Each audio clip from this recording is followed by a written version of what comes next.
শুভ সকাল ও শুভ রবিবার সবাইকে।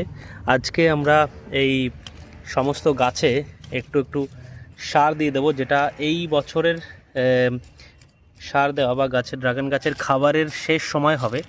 তার কারণ এরপরে গরম পড়ে গেলে গাছে নতুন ডাল ছাড়বে আরও, তখন যদি গাছে খাবার দেওয়া হয় তাহলে সেই গাছের ফুল ও ফলে ক্ষতি হবে, ঝরে যাওয়ার চান্স থাকে।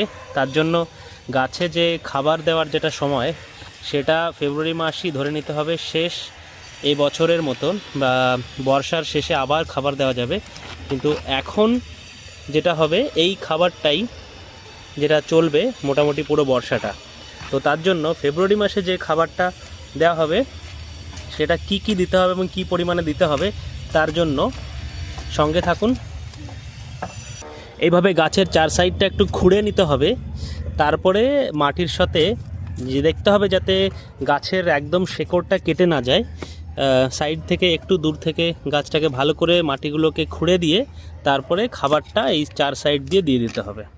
এইভাবে একদম ভালো করে এই সাইডগুলো একটু খুঁড়ে নিতে হবে, যাতে করে খাবারটা একটু নিচের দিকেও দেওয়া যায়। একটু নিচে, বেশি নিচে দেওয়া যাবে না, কারণ ড্রাগন গাছের শেকড়টা সবসময় উপরের দিকেই থাকে।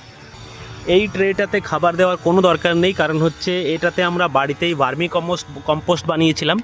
বাড়িতে ভার্মি কম্পোস্টটা যেটা বানিয়েছিলাম সেটা খুবই সুন্দর হয়েছিল, দেখতে পাচ্ছেন একদম ঝুরঝুরে। এইটা পুরো 1 বছরের খাবার এটাতে আছে, তো সে কারণে এটাতে কোনোরকম কোনো সার বা খাবার এই সময় আর দিচ্ছি না।